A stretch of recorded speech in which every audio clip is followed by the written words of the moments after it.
ना कोई उपदेश ग्रहण करेंगे। क्यों? अर्जुन मताग्रही हैं, मोहित हैं, हम सब मताग्रही हैं, हम सब मोहित हैं। मैं हम सब के लिए बोल रहा हूं। मोहित व्यक्ति कौन होता है? मोहित व्यक्ति वो होता है जो झूठ को समझे सच और सच को समझे, काले को समझे गोरा और गोरे को समझे, बोलो हम हैं या नहीं। गीता में भगवान ने इस संसार को दुखालय कहा। सुनना आप मेरी बात जरा तरीके से। क्या कहा?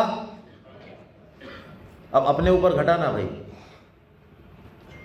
यहां डॉक्टर साहब बैठे हैं, ये मान लो रामपुरा में कोई हॉस्पिटल है, वहां पे औषधालय लिखा हुआ है। मैं वहां जाऊं और इनसे कहूं डॉक्टर साहब वो हमारा पीएचडी का कनेक्शन नहीं हुआ क्या? तो भावड़ा है क्या तू यार, पीएचडी कनेक्शन नहीं यहाँ होगा क्या पीएचडी कनेक्शन? देखा नहीं मैंने क्या लिख रहा है यहाँ?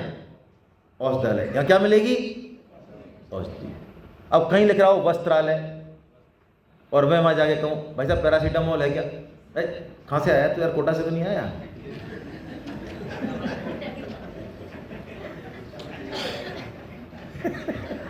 अच्छा भाई नाराज मत हो, जयपुर से कह दूं? चलो जयपुर से कह देता हूँ। जयपुर से तो नहीं आया तू? डॉक्टर साहब कह रहे हैं जयपुर वाले भी हैं। आगरा का तो कोई नहीं है? आगरा कर देते हैं भाई। आगरा का तो कोई नहीं है ना? आगरा का भी है? चलो तो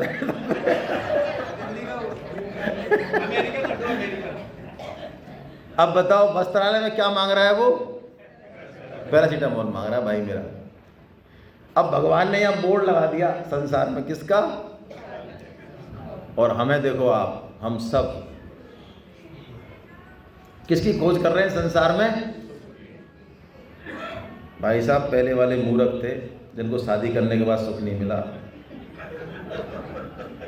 हम थोड़े अलग टाइप के आदमी हैं। अरे भाई ये दुखालय है, यहाँ पे अंत में दुख ही हाथ। जो तेरे को सुख लग रहा है वो खुजली सुख है। वो खुजालते समय तो लग रहा है खुजली, अरे मजा अन्य मजा आ रहा है, क्या मजा खाज में और क्या मजा राज में, ऐसा कहते हैं लोग। और बाद में क्या हो जाएगा? घाव हो जाएगा। बताओ। तो अब अर्जुन मोहित है, जैसे हम मोहित हैं। तो मोहित का इलाज नहीं होता आसानी से, उसको उपदेश भी नहीं दिया जाता। जैसे गौतम बुद्ध के पास वो महिला गई थी ना जिसका अकेलौता पुत्र मर गया, लोगों ने समझाया, उसको समझ नहीं आया। क्यों? अरे वो अकेला इतना प्रेम करती है उससे, वो पुत्र मर गया, हम उसको गीता सुना रहे हैं, क्या मतलब है? कोई उसको ये कह दे तेरे पुत्र को मैं जीवित कर, तो सुनेगी वो एकदम से ऐसे। तो एक समझदार व्यक्ति ने कहा तेरा पुत्र जीवित हो सकता है। अच्छा फिर कैसे? गौतम बुद्ध गांव के बाहर है, वो कर सकते। अच्छा दौड़ी लेके उसको पुत्र को लेके रख दिया उनके चरणों में। गौतम बुद्ध तो समझ गए किस हालत में है ये माँ मेरी है। उनका इसको जीवित करना है, क्या हो जाएगा? हो जाएगा एकदम से। अब वो होश में आई है। पिछले 2 घंटे से तो बिल्कुल मदहोश थी, अब होश हो जाएगा। हाँ हो जाएगा। ऐसा करना, मेरे को एक मुट्ठी दाने लिया सरसों के, दौड़ी एकदम से, एक मुट्ठी दाने अभी लग गया। दौड़ते दौड़ते बुद्ध ने कहा सुनना, उस घर से लाना जिसमें 100 साल में कोई मृत्यु ना हुई हो। हाँ ठीक है, मदहोश है ना, ठीक है। अब वो जा रही है घरों में, मुट्ठी दाना मिल रहा है, लेकिन कह रहे मौत नहीं हुई क्या? अरे भैया हमारे तो पति देव चले गए, हमारे तो मम्मी चली गई, हमारे तो पिताजी चले गए, हमारे तो एक्सीडेंट में 3 लोग मर गए।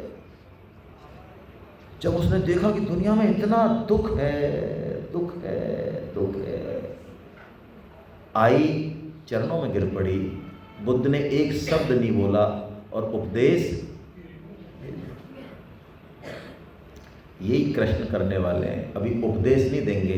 उनको पता है अर्जुन बड़ा मोहित अवस्था में, तो अर्जुन को 2 बढ़िया से शॉक लगाते हैं भगवान, इलेक्ट्रिक शॉक, बढ़िया वाले शॉक लगाते हैं। क्या कहते हैं? क्लैब्यम मायस्मगम पार्थ न तत्त्वयि उपपद्यते क्षुद्रम हृदय दौर्बल्यम त्यक्तोत्तिष्ठ परंतपा। ऐसा कहते हैं। अर्जुन को भगवान क्या कह देते हैं? नपुंसक कह देते हैं। अर्जुन जैसे महारथी को कोई नपुंसक कह दे, जैसे कोई झूठ नहीं बोलता, चोरी नहीं करता। सपोज किसी व्यक्ति ने चोरी नहीं की, उसका ये है यार मैं चोरी नहीं कर सकता हूँ भाई, देखो कुछ भी है, चाहे जिंदगी चले जाए, चाहे अपमान, चोरी नहीं करूँगा यार, चाहे मांग लूँगा, चोरी नहीं करूँगा, ऐसा मान लो किसी की है। और उससे कोई क्या कह दे तो बताओ क्या होगा उसका? झल्ला जाएगा बुरी तरह से। ऐसे ही अर्जुन नपुंसक नहीं है, कायर नहीं है, और भगवान भी जानते हैं। अर्जुन वो शख्स है, आप महाभारत पढ़े, जिसने जीवन में एक भी युद्ध नहीं हारा। उसको भगवान ने क्या कह दिया? नपुंसक कह दिया। और यहां से गीता यू टर्न लेती है। अर्जुन यहां से अर्जुन बनते हैं, और जब अर्जुन अर्जुन बनते हैं तब गीता शुरू होगी। इससे पहले गीता शुरू ही नहीं होगी। ये वो श्लोक है जो अर्जुन को अर्जुन बनाता है। हमको गीता का यदि वाचन करना है तो हमको ये चीज़ें सीखनी पड़ेंगी। जल्दी से हम ले रहे हैं, अगले 5 मिनट में इसको पूरा करेंगे। पढ़ लें श्लोक को, ऊपर की 2 लाइन पढ़ें बस। कार्पण्य दोषो पहत स्वभाव प्रक्षामि त्वाम धर्म सम्मूढ़ चेता। इन 2 लाइनों में एक बात कही भगवान अर्जुन ने। अर्जुन कह रहा है कि मैं कायर नहीं हूं, मैं नपुंसक भी नहीं हूं। ये बात मैं बहुत अच्छे से जानता हूं, लेकिन यार भगवान मेरे को कायर और नपुंसक कह रहे हैं। इसका मतलब कहीं न कहीं कायरता मेरे अंदर है, जो मुझे दिखाई। मुझे गीता की कोई ज़रूरत नहीं है भाई साहब। आप हमारा एम्पायर देखो, हमारे फ्रेंड सर्किल देखो, हमारा मकान देखो, 60-70 साल की हमारी लाइफ देखो, बताओ कहीं गीता की ज़रूरत पड़ी आज तक? लेकिन शास्त्र कह रहा है, भगवान कह रहे हैं कि सांस लेने से भी ज़्यादा जरूरी है गीता। तो मुझे तो समझ नहीं आ रहा, लेकिन भगवान कह रहे हैं, और यदि मैं भगवान की बात मान लूं तो गीता इसी क्षण से मेरे लिए काम करना चालू कर देगी। पहली शर्त गीता पढ़ने की एक्सेप्टेंस, स्वीकारोक्ति। हाँ मुझे गीता की जरूरत, हाँ कृष्ण आई एम कंफ्यूज्ड, मुझे आपकी जरूरत है। भगवान से कह रहे हैं कार्पण्य दोषो, हाँ मेरे में है। पृक्षामि तो मैं पूछता हूं, धर्म सम्मूढ़ चेता, मैं समझ नहीं पा रहा हूं क्या करना चाहिए और क्या, मैं कंफ्यूज हूं। इस जीवन का लाइफ उद्देश्य क्या है? ये जो परिवार में विषम परिस्थिति आई है, नौकरी में, ये मुझे क्या, कहां जाना है? मैं कंफ्यूज हूं। तो जहां कंफ्यूजन है, भगवान कहते हैं मेरे पास सॉल्यूशन है। पहली बात अर्जुन ने एक्सेप्ट किया कि कृष्ण मुझे आपकी जरूरत है। अब गीता चालू हो जाएगी। दूसरी बात, गीता अर्जुन कहते हैं कृष्ण मेरे लिए वही बात बताओ जो 100% इफेक्टिव है, श्रेय की बात बताओ। तीसरी बात, मैं आपका शिष्य हूं। वाह क्या बात है। हम ज्ञान लेना चाहते हैं और गुरु ढूंढते रहते हैं, लेकिन शिष्य बनने की कोई चिंता नहीं। भैया गुरु को गुरु बनाता कौन है? और शिष्य फर्जी है तो गुरु कौन है?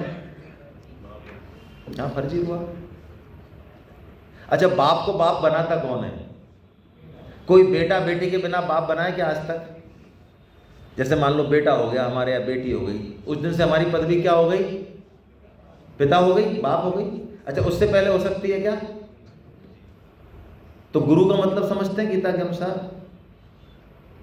गुरु वो जो शिष्य को भगवान से मिला दे, और नहीं मिलाए तो गुरु हो गया?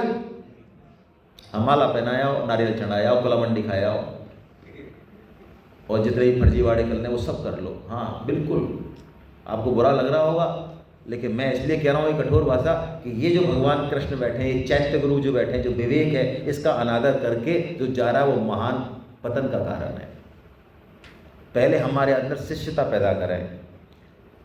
जिस दिन हम LKG की शिष्यता पूरी कर लेंगे उस दिन पहली क्लास का गुरु मिलने ही वाला है, अपने आप है। ये अध्यात्म में ऑटोमेटिक ट्रांसफर होता है, ऑटोमेटिक।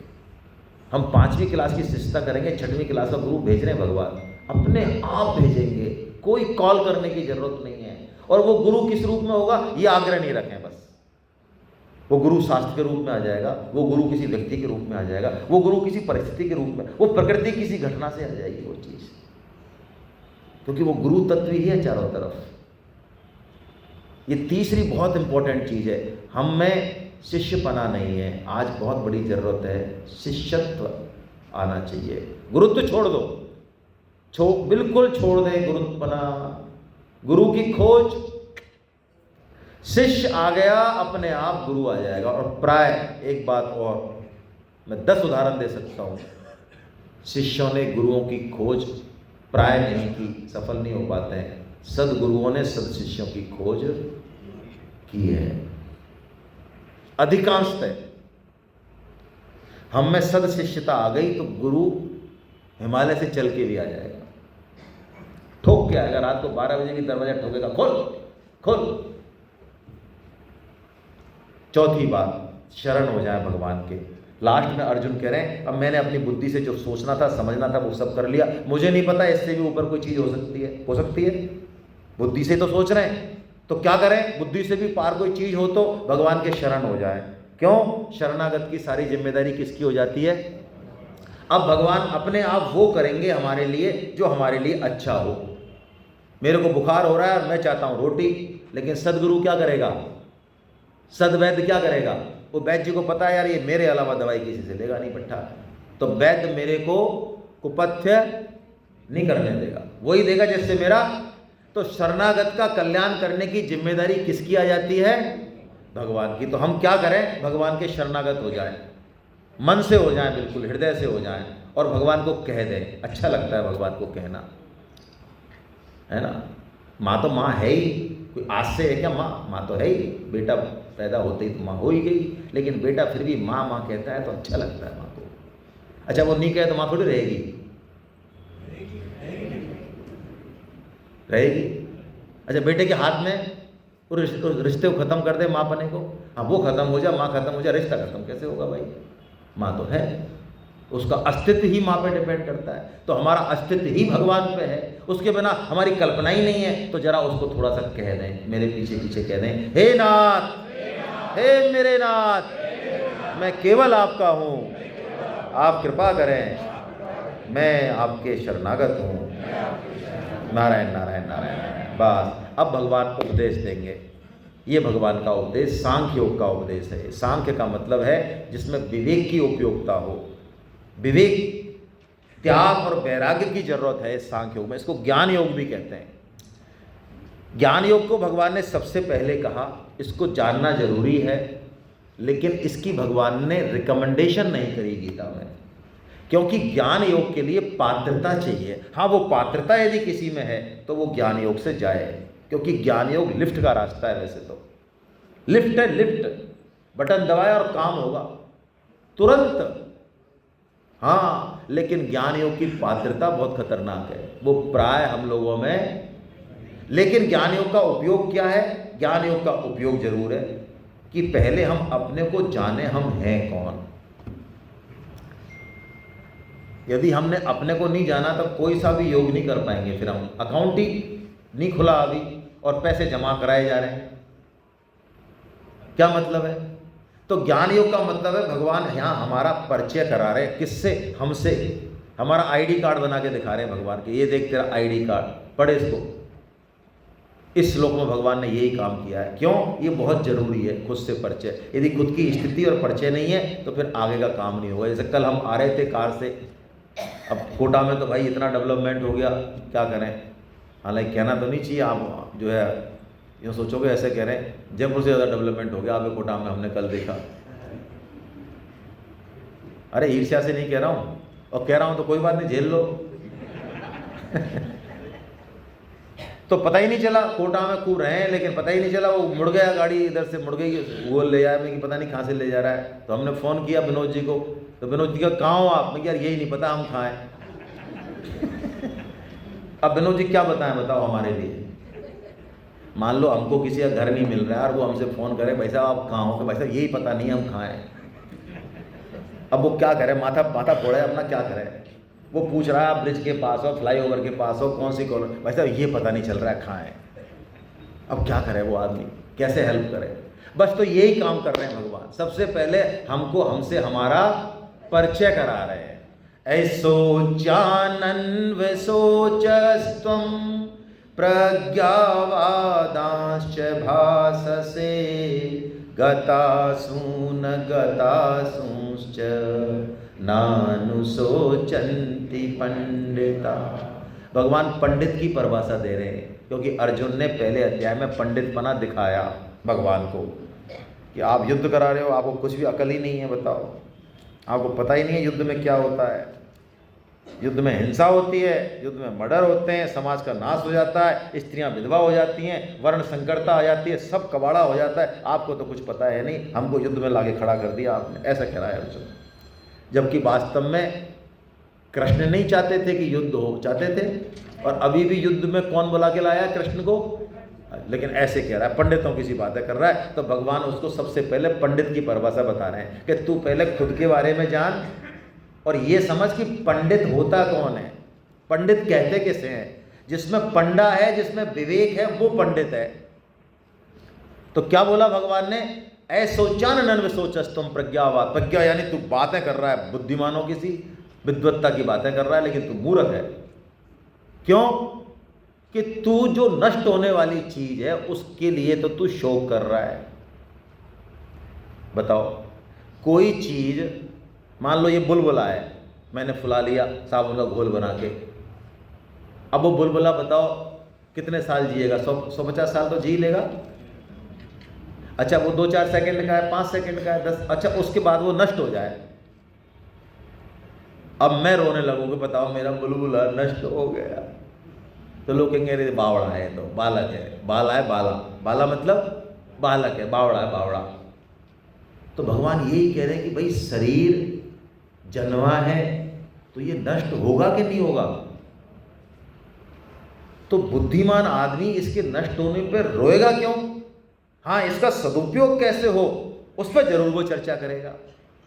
अब बुजुर्ग घर में बैठे हैं, माता पिता घर में बैठे हैं, तब तो उनकी सेवा की नहीं सोची, तब तो उनका जो है लाभ नहीं लिया, और चले गए जब जो है तांडव कर रहे हैं। हाय हाय, क्या है ये। शरीर है, समय है, तब तक उसका सदुपयोग तो करे, लेकिन चला गया तो चाहता तो है ही भाई। और दुख भी कब होता है, स्वामी जी कहते हैं किसी के जाने पर दुख जब होता है जब हमने उसके प्रति कर्तव्य पालन नहीं किया होता। आज हलवा बना नाश्ते में, और हलवा खाया, मान लो किसका नाम लूं, हमारे बिरला जी लगे रहते हैं बेचारे सेमिनार में, हम रात को 11 बजे आए तब भी लगे रहते, सब कुछ जमाया कराया इन्होंने। अब बिरला जी जो है बाद में हम सब खाना खाएं तो बिरला जी अकेले जाएं, लास्ट में जाता है काम करने वाला, और हलवा के चम्मच खाते ही एकदम मीठा लगे तो बिरला जी रोने लगे, अरे बुरी तरह से रोने लगे, तो आप जाओगे, यार क्या हो गया बिरला जी, क्या करें यार हलवा बहुत मीठा लग रहा है। तो बोलो बिरला जी के लिए क्या कहोगे आप, तो हंस रहे हैं, हंसेंगे और क्या करेंगे, हंसेंगे बिल्कुल, हंस रहे, देखो सारे लोग हंस रहे हैं। वो कह रहे हैं यार हलवा मीठा ही लगेगा यार, तुम इसमें क्या फालतू की बात, तो रो क्यों रहे हो यार। तो यही तो कृष्ण कह रहे हैं हमसे, और क्या कह रहे हैं कि ये शरीर तो, ये तो नाशवान है, और नाशवान क्या है, तो नाश हो ही रहा है। स्वामी जी महाराज ने श्लोक का अर्थ किया तो कहा नाशवान नहीं है। हम जब इस गीता भवन में एंटर हुए 8:30 बजे, और अब बज गए 11:30, तो जितना हमारे पास सामान था, आयु थी, उसमें से 3.5 घंटे निकल गए। संभव नहीं है वो आ जाए, यानी हम मृत्यु के 3.5 घंटे और नजीक आ गए। तो हम प्रतिक्षण कहाँ जा रहे हैं, मृत्यु की ओर जा रहे हैं, हाँ जा रहे हैं। एक दिन तो ये यात्रा पूर्ण होगी, बस मृत्यु तो अभी भी है, अभी जो 3.5 घंटे के इनकी मृत्यु हुई कि नहीं हुई, हो गई। यही बात भगवान कह रहे हैं, इस बात की जागृति हमको हमेशा रखनी है। क्यों, क्या मतलब है सांख्य योग का, हम शरीर नहीं है, हम शरीरी हैं, यानी ये शरीर मर रहा है, हम शरीर को जानने वाले हैं, हम नहीं मरते। क्यों, कैसे पता, भाई देखो बचपन में हमने अपना शरीर देखा, अब उसका फोटो दिखाया कोई हमको, बोलो वो शरीर है या मर गया, है, कहाँ है बताओ, लाओ दोबारा, मर गया ना। अब आपको मम्मी बता रही है कि देखो बेटा ये फोटो है ना, ये पापा की गोदी में जो है ना वो तो तू है, चिन्नू। अच्छा ये मैं हूँ, हाँ ये तेरे लाल वाले जूते पहन रखी है ना, और ये जो बगल में मम्मी ये टिन्नू, अच्छा ये मैं हूँ। अब बताओ, ये हमारे ही फोटो हैं, लेकिन हमको अभी 40 साल बाद हमको यही नहीं पता कि हम टिन्नू हैं कि मिन्नू, पता है। ये मैया बता रही है, वो लाल माताओं को पता रहता है लाल वाले जूते, इनको 40 साल पुरानी बात है, गीता का श्लोक तो ये कहते हैं याद नहीं होता, और 40 साल पहले जूते याद रहते हैं इनको। चलो बढ़िया, हमारा कम से कम परिचय तो हो गया। अब बताओ, वो जो शरीर था वो तो गया, हम चले गए क्या? ये जो जान रहा है कि ये मैं ही था, टिन्नू टिन्नू मैं ही था, इसका मतलब है टिन्नू तो चला गया, तो शरीर चला गया, लेकिन मैं अभी मैं ही तो जान रहा हूं ये मैं। ऐसे ही हजारों शरीर चले गए, जा ही रहे, मर रहे हैं, लेकिन हम कभी मरते। हाँ, शरीर की मृत्यु होगी, इस बात को भी यदि याद रख ले, अपने आप भगवान की तरफ चलने लग जाएंगे। जिसको मृत्यु याद रहती है ना, वो कभी कुमार में जा ही नहीं सकता, वो समय का अपव्यय कर ही नहीं सकता। हलो, दो बातन को भूल मत, जो चाहे कल्याण, नारायण एक मौत को और दूजे श्री भगवान। गीता डरा नहीं रही है, ऐसा मत समझना गीता मौत से, ना ना ना ना ना ना ना। गीता का साधक मौत को भी गले लगाता है, हंसते हुए जाता है। जिस दिन मृत्यु आए उस दिन हमारा चित्त धन में, पत्नी में, पति में और घर में और बच्चों में फंसा रहे। क्या होगा इनका, कैसे काम चलेगा, दुकान का क्या होगा। उसने गीता का सूपड़ा साफ कर दिया, उसने कुछ गीता नहीं पढ़ी, दूर कर दी उसने। मृत्यु आए तो कुछ नहीं, इनका पालन पोषण अभी भी भगवान ही कर रहे थे, बच्चों का, पत्नी का, घर का, चाहे छोटे छोटे हों, भगवान ही करेंगे उनका पालन पोषण। श्रीधरी जी, श्रीधर टीका जिन्होंने लिख रही है, श्रीधरी जी महाराज, उनकी पत्नी खत्म हो गई, उनके मन में उत्कट वैराग्य जग गया, क्या मुझे संन्यास लेना है। लेकिन बच्चा, छोटा सा बच्चा, शिशु कैसे जाए छोड़ के, बड़ा पेशो पेश में। एक दिन बैठे थे बच्चे को लेके, नहला धुला के झोंपड़ी में बैठे थे, क्या करूं कहाँ जाऊं। इतने में क्या हुआ, झोंपड़ी में बैठे थे तो एक कीड़ा, एक चिड़िया घोंसला था, उसमें से एक अंडा गिरा नीचे, और अंडा बिल्कुल पका हुआ था। तो उसमें से एक चूजा होता है ना अंदर, वो आके और गर्दन इधर उधर निकाला, उसको भूख लगती है तुरंत, उसको कुछ चाहिए। अब चिड़िया तो गई है लेने, उसको क्या पता गिर गया है बच्चा, वो होती तो संभालती। वो कहते ये चिड़िया तो आएगी, जब तक ये तो मर जाएगा, इसको तो अभी कुछ चाहिए। वो सोच रहे क्या होगा। इतने में एक कीड़ा उस बांस पे, बल्ली पे, जो ऊपर जो जिस पर स्लोप होता है, उस पर कीड़ा चलता है, और जैसे चूजे की सीध में आता है वो खट गिर जाता है, टम, और चूजे के मुंह में आ जाता है, चूजे की उदर पूर्ति हो जाती है। खड़े हो गए तुरंत, चल दिए कि मैं कर रहा हूं इसका पालन। ये कैसी बड़ी गलतफहमी थी मेरी अब तक। तो मृत्यु का स्वागत नहीं हुआ, यदि मृत्यु के समय भगवान से मिलने की प्रसन्नता नहीं हुई तो मृत्यु ही नहीं हुई। फिर तो नाटक किया, जैसे कि तोता राम राम राम राम करता है, बिल्ली आती तो टैं टैं टैं। मृत्यु होनी चाहिए कबीर के जैसी, जो मृत्यु रूपी अपने परमात्मा से ऐसे मिल रहे हैं, हे मृत्यु रूपी परमात्मा, मेरी प्रेम का आओ और मेरे गले लग जाओ, मेरे को बाहों में ले लो। है जा मरने से जग डरे और मेरे मन आनंद, कब मरी हो कब भेटी हो पूरन परमानंद। कबीर इन्विटेशन दे रहे हैं भगवान को, आओ मृत्यु रूप परमात्मा, तुझे बाहों में लगाने की इच्छा है। ये स्थिति है गीता की, यही भगवान यहाँ कह रहे हैं। हरे कृष्णा हरे कृष्णा। आपके मन में कोई प्रश्न हो तो हम कर लें, नहीं तो फिर ब्रेक करेंगे 10 से 15 मिनट का, है ना।